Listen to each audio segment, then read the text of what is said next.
That's all good. Yo, players fuck up. That was man. good, Tony. That was good, bro. Yo, man, players fuck up too, man. You know what I'm saying? He said it. All right, ladies and gentlemen, again, I'm saying again because I said it before. I do apologize. Zoom meetings are only 40 minutes. We're not paying for the premium, but if you guys do want to donate while we're in this time and we could do the pro, then we can have an unlimited record. But just I'll do a quick recap. AD was saying something about describing how it was in the 90s with print and everything. So I don't know if you can recap that really quick, AD. Again, I'm just saying that even back then, if you had a pandemic to like kind of more or less happen in the 90s, it's the best way to communicate or just really try to get our brand message out. It's going to be through either radio or TV because it can just respond to it quicker, right? To warm up a printer in the 90s, you're going to spend a lot of money just to get the printing press warmed up, then print whatever you want to get printed. And then by the time you get that printed, your information is old. So printing back then was more a lot of planning, but it wasn't as like reactive. It's not as agile of a medium to like react to what's going on unless it's a newspaper type printer, Yeah. And my bad, Rose. But like you were saying something about us being more connected now. Can you kind of dive into that a little bit? Since we didn't record it. No, all good. First said it. Man, for sure. All kind of my rebuttal back to AD, was essentially saying like, hey, like now we live in a time where, it's so digital driven. We live in a space where we have mobile devices that, us going through this pandemic versus like us going through the same thing, maybe like in 1996 or 97, it's like, we're just super connected. So there's content out there that just provided relief. Yeah. So, you might think about it and you might see some memes, you might see your favorite actor or artist or whatever, and then telling you like, hey, I'm going through this too. You're all right, I'm all right, we might be okay. Right. I just feel like, right now we can actually have conversations and I could be in my home and then you guys can be wherever you are, and then we could all talk at the same time to try to make ourselves feel a little bit better. Yeah. Because like, the reality is you're either going to think about this and you're thinking like, hey, we're going to get through this, we're going to keep pushing through, or hey, the world is going to end.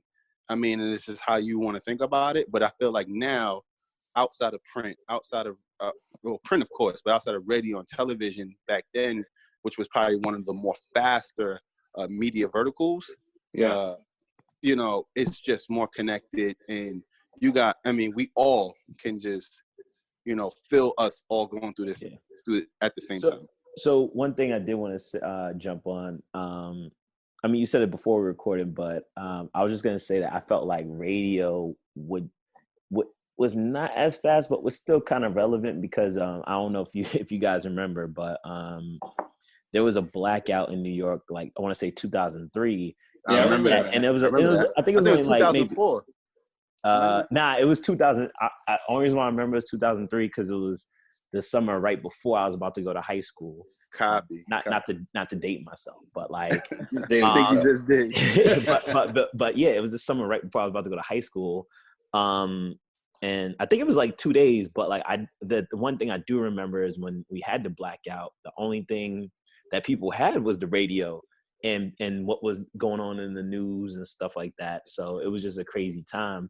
But it's funny you bring up digital because I was thinking, even though it'd be stupid and wouldn't even work, but like, can you imagine trying to make a meme in print? Yo, that'd take too long, bro. It just that never got approved by a client. Exactly. Right?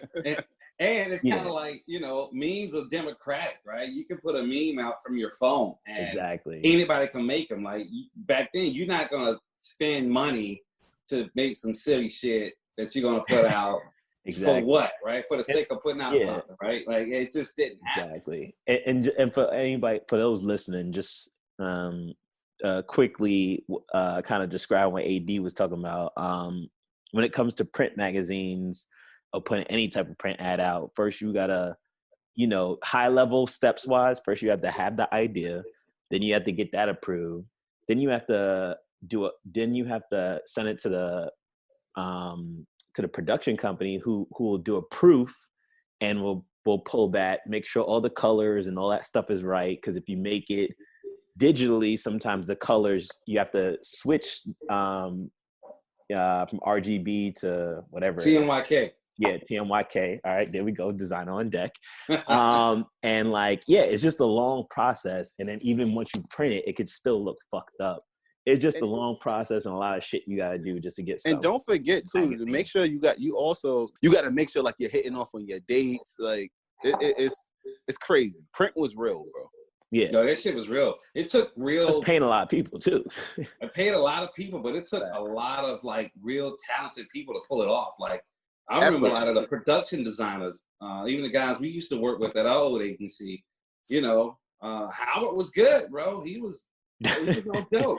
But my man Howard, salute. He was dope, man. Howard was the shit. But he talked a lot of shit, but he knew his shit. He knew what he was talking about. Yeah, hell yeah. True Jamaican Dundada, man. True Jamaican Dundada. Oh, he was Jamaican? I thought he was Guyanese. Absolutely. I thought he was Jamaican, bro. Oh, okay. Yeah, he's Jamaican, man. And even some of the agencies I used to work at prior to, UW, they had whole print departments. That's all they did was just make sure things was ready to go to print. But again, bygone era, right? Like, clients pay for that. Now, I mean, I can literally do what they call a mnemonic print ad or visual, literally from either my phone, my iPad, or my computer, right? I mean, I can choose how I want to create something, and I can deploy it with the same tool that I'm creating it with. So, yeah, the world just changed, man. And I just think now, going forward, we definitely going through another paradigm shift. We definitely going through just what's next. Yeah, I mean, it kind of makes sense, right? It's 2020. And new decade is crazy. New decade, bro. It's everything. It's like 2 episodes we was talking about this too. Yeah. When we was talking about the 2020 recap, we was like, looking forward to what's gonna come. And then, this just started off with a bang. Definitely. It did. And we only 2.5 months in. That's the funny thing. Wow. Yo, man, stay low, keep firing. Like I said, like Biggie said during this time, stay low, keep firing. That's it. Absolutely. Hey, bro, I'm prepared to design with artificial intelligence. That sounds crazy, right? Because a lot of my design friends think I'm nuts for saying that. But every last one of my design friends who never look at what's coming down the road and they never pivot, here's that word again, pivot, with what's going on at the time, they always get left behind. And I just think the way I've been able to survive as a creative, as a black man, is, with black people, we just know how to pivot. We've always had to pivot and shit. So you gotta have the foresight. I'm only doing what my mom and dad has always had to do their entire life, right? And what their grandparents and their parents had to do, which is pivot when shit gets real. So I just believe that going forward as a designer, I'm gonna have to start using like artificial intelligence, AR and VR. Hey, I'm learning how to do VR right now on my iPad. I even put some stuff up on my Instagram page just to play around with some shit, right? Yo, if you got any links, send that, because I do want to do some digging into production from a VR, AR. Oh, for sure. Yeah, I can see some YouTube links, man. Yo, so real quick, we only got, because I set a timer this time, we only got about like 25 minutes left on this. But I think what we should do is let's jump in these 2 other topics, and then AD, I want to jump into a brand new meeting so we don't get cut off. So we could. If we get cut off, we'll just start all over. That's how we pivot, bro. All right, yo, black folks, you gotta pivot, baby. Got to. All right, so real quick, I don't know if any of you guys noticed this from talking about number 3 here on this list. It happened in the Super Bowl. No one talked about it. Went totally under the radar. But Jake from State Farm is black now. The new Jake. If you want to call it that, sure. But like, anybody who remembers the Jake from State Farm ads, it was a white guy who was on the phone who was Jake from State Farm, obviously, State Farm literally took the same commercial, the front end, didn't change it, didn't update it, didn't recolor it, nothing. Took the same front part, put a new back part on the end with a black guy being Jake from State Farm. So I just wanted to ask you guys kind of like, I mean, we all know from a budget standpoint, it was about money, but like, how do you guys feel about this new State Farm character? And it's not even a new idea. It's literally the same idea. A new kind of execution, I guess. Now he has a couple of different iterations of his commercials rolling out, I've been noticing. But how do you feel? I guess the question is, how do you feel about companies taking an old idea and not even like making it brand new? It's like for example, I like how Geico took their old ads and they made it something new, like a part 2 to it, but it feels like more like it evolved, versus this one from State Farm feels more like they just took the same shit and they just like taped it. How you feel, Jose? Yeah. All right. Cool. Yeah. So the first thing I thought about as you're talking about this is like, what's the agency? You got to think about translations, right? You got to think about Steve Stout. Maybe they kind of had some influence on that. Honestly, I to your point, like I really, I think we talked about this before, and just talking about like, people. Agencies and like lacking ideas, you have to like pay for new ideas and things, them repurposing thing that has actually worked in the past and then bringing it up to speed to like where we are now. So like, is there something I'm surprised about? No, not really. Just understanding all the variables that intertwine with, State Farm, the agency that they work with, and just like, if you take a guy like Steve Stout and like how he's supposed to bring coolness to the Knicks, right? And everything, he's super, super, super important to the hip hop culture, the black culture. So like, am I surprised by it? No. I mean, I think just repurposing new ideas, I think it's, I'm not gonna say it's a lack of effort, but it's like, and I don't want to say it's cheap because it still costs a lot of money to produce those spots, but you don't really have to have like a true, like real creative session when kind of coming up with some of these ideas. It's like, it's just like bringing an old movie back. So yeah, I mean, that's my take. That's true. Yeah, I think, I mean, it's funny because I've been noticing that a lot of agencies and media companies and tech firms, they've been using like data and analytics and like all these different tools that, measure campaigns. And a lot of the creative decisions are being made purely based off numbers, right?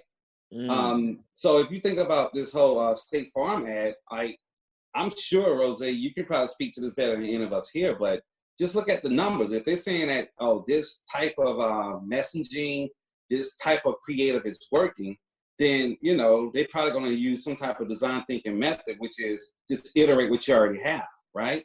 Because if you come up with something new, now you got to start new research, you got to start testing ads, you got to do focus groups, you got to start doing a bunch of things to launch a new idea. And it's kind of like, well, if I don't have a new product, why should I actually do new messaging against the same product? I can just continue that messaging. I can iterate on it or I can expand it. And then if I come up with a new offering or product, then I come up with new messaging, right? I mean, look what Apple did with, Buy a Mac, right? They ran that shit for like 10 years and they iterated it for like ever. And that was like the only thing they were selling at the time until they came out with the iPhone and iPad. But yeah, the whole Buy a Mac campaign ran for a long time and it worked. Thank God the ads were kind of like cool. After a while, it got a little old, but it worked, But I do think a lot of ads now are being iterated because, it's not just no longer going off a feeling in terms of the creative. It's going off deep insight, which is funny because all of us, on this call, the three of us, we all come from agencies that basically do everything from the lane and lens of insights, right? Right. That's how we set an idea, right? So that always tripped me up on the general market side. Sorry, go ahead. Go ahead. I mean, just to close this topic, right? I do think general market agencies now are going to have to become like razor sharp focused, just like target marketing agencies. Yeah. Yeah, my fault. I was just gonna say I always found that interesting that like in my experience from the general market side, I've almost like there'll be just random ideas and I'll be like, well, how like learning from the target marketing side, it was just like, oh, like you said, everything always had you could always go back to strategy, even if the client pushed back, it goes back to strategy, boom, boom, boom. But on the general market side, it would just be ideas of like, wait, like how does this relevant? Like how's this selling a product? And it just be I don't want to say half-ass ideas. It'd be great ideas, but sometimes I would say more so from the junior and like less not really the creative directors, but like a lot of the young creatives, it would just be ideas that were just cool and they just want to shoot it. But anyway, I digress. So this is important news. I know we don't got cold facts to go off about the NFL, but I thought we should talk about this because it's important. So Tom Brady has decided to leave the New England Patriots, and I think it was just announced a day ago that he's going to Tampa Bay Buccaneers.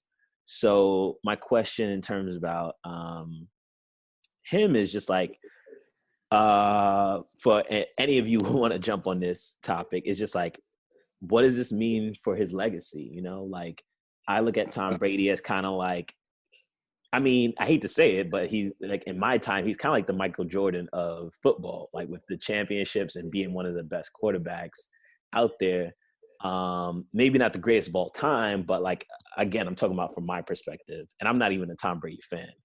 But what does this mean for New England Patriots, and like, what does this mean for like Tom Brady's legacy? I don't know, man. I'm still salty as a Falcons fan. I'm like, I can't even bring that guy's name into my vocabulary, bro. It's just the Falcons really fucked that up, honestly. Man, don't bring it up. Don't bring it up. You ain't gotta bring it up. You know. But I think at the end of the day, you can't take away from your legacy. The guy got 6 rings. You can't take that from him. I mean, wherever he go, I guess he's gonna go to a new team now, right? I guess at this point, he's on Tampa Bay. Yeah. Oh yeah, Tampa Bay, right? So he's done all he can do with the Patriots. Like, yeah, I just think, bro, he had a good run. Like he went to 10 Super Bowls with those guys and won 6. Yeah, man. Who does that? Like Joe Montana didn't even do that. He's my favorite quarterback ever. But I mean, he's done a lot in terms of like, you know, winning games, and he won when he was supposed to win. So gotcha. I guess now this is a great way to retire. You know, he's gonna go to a state where I guess your income tax is not. They don't have an income tax. One of those I can't remember, but very true. Very true. Yeah, I mean, why not go to a state where you know nobody not really checking for the Buccaneers, but he can be competitive. He keep most of his money, and yeah, is hot. And he is Republican. Hey, that's what they say. That's what they say. That's what they say. Rose, you got any thoughts on that? No, absolutely. So like I heard you hint to Michael Jordan and like how he might have been the Michael Jordan in football of your era. And it's like, hey, you know what? Like Jordan went to the Wizards as well. It didn't do anything to his legacy. That's a good point. I think we're just in a space, like, I think it's cool because, like, we get to see him in a light and he's just doing something new. He made sure to go secure that bag. I think what's most important is the fact that he secured that bag. And with the NFL, there's usually with the contracts, there are no true guarantees with the money, but he made sure to get that contract for $50 million over 2 years, guaranteed. Right. And then he has a $9 million incentive. And then, just his approach and have the conversation, how he released it, I thought that was kind of different because, like, there was no real media channel that was, like, really associated with him in that conversation. He released it all through Instagram. So everyone is learning about this at the same time versus, like, you hearing some ESPN reporter or someone who gets, like, information, like, via Twitter. Like, it was released by him. He did it his way. It's almost reminded me of, like, kind of how, like, Kobe went out, because Kobe on the Lakers, he went out and made sure before he retired, his last 2 seasons, they weren't great, but, he made sure to secure that bag of that $50 million. You got to remember, too, Tom Brady has taken a lot of pay cuts in his career to make sure he balanced out the team. Another thing, too, I mean, him and the Kraft family, Like he's really good with Robert Kraft, but I think the relationship with him and Bill Belichick, from what I understand, is Belichick treated him like, hey, he was just like another guy, versus like, hey, you have this Hall of Famer, first ballot, probably the greatest quarterback of all time, just by way of Super Bowl championships and like winning. And you treat this guy like, yo, he's just, like he's just as good as the kicker. Like that's not a conversation we want to have. So it's just a chance for him to do something new. We'll see what happens. So that brings me to the last two questions. What, I guess, comparing Bill Belichick to Phil Jackson. Phil Jackson was able to win with the Lakers after he won with the Bulls. How many more times? It was like what? I want to say four. He repeated with the Lakers, and he almost repeated again with the Lakers. Yeah, true. So I think I want to say, was it maybe four more times with Kobe? 5 more times after that. I don't know if he was there. Was he there for the fifth one that Kobe won? Yeah, he was Kobe's coach for all 5 rings. Okay, all right, bet. Nice for the fact. Thanks for the fact check. But I guess my question is, if Bill Belichick doesn't win, with your point, Rose, if Bill Belichick doesn't win with another quarterback, treating them like, hey, we just fill in this slot, what does that mean?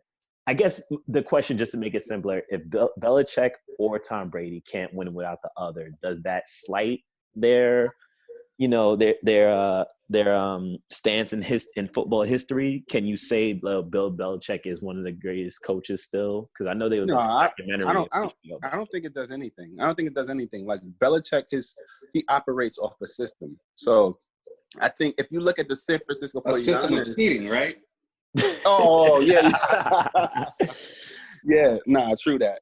But like if you take the quarterback from the 49ers that just went to the Super Bowl, like he was the quarterback on the Patriots when Brady was out. So, I think Belichick has a specific system, whether it be cheating or whatever the hell is going on over there. I think that both would be fine, even if either one of them don't win a ring. Like they've stamped themselves in history. Like, it was a great run. What's going to be funny now is to hear another Patriots fan complain maybe like 10 to 15 years from now, the same way how Koufax complains about the Bulls not having a good team. Koufax. The same as people still talk about Dallas. Yo, Koufax on the IG live now asking, are we talking about the Bulls? I'm like, we're not talking about the Bulls. I mean, we compared somebody to the Bulls, but, that's another story. That's true, man. I mean, I feel like, when you had a great run, and you start losing, catching L's, like you're gonna talk about the past times. I mean, shit, I still talk about the Yankees from Derek Jeter days. So shit, man, agencies had good runs and it ran out, and then you sit around a bunch of old motherfuckers who talking about, hey, back in 1989 we used to sniff coke in an audio room and allegedly. No, allegedly they would do. I've seen it. Okay, all right, man. I'm stories, trying, bro. That's for another pod, but yeah, I mean, I think agencies need to stop talking about the history and talk about what they're doing now. You heard? I've seen motherfuckers bring big bag of drugs into the agency, present it in front of the creative manager. They laugh about it and it go on about like nothing happened. Now I'm sitting there like, wow, I could never do that shit. Nah, I'm good. I feel up, man. I'm gonna write a book about this shit one day, man. That's crazy. I've seen some shit, bro, and it just blows my mind. Like some shit that we could never pull that off. But that's a whole other part, though. I tell people all the time, man, coke is a rich man's drug. I could never do that. I ain't got no bread. All right, man. Yo, man, I think that was a good way to get into that topic. Yo, I'm gonna send a new meeting because I don't want to get cut off. But I'm gonna send another meeting in like 2 minutes. So don't touch that dial, ladies and gentlemen. Okay. IIG fans, right now we're taking a break because Zoom trying to shut us down because we don't have that enterprise.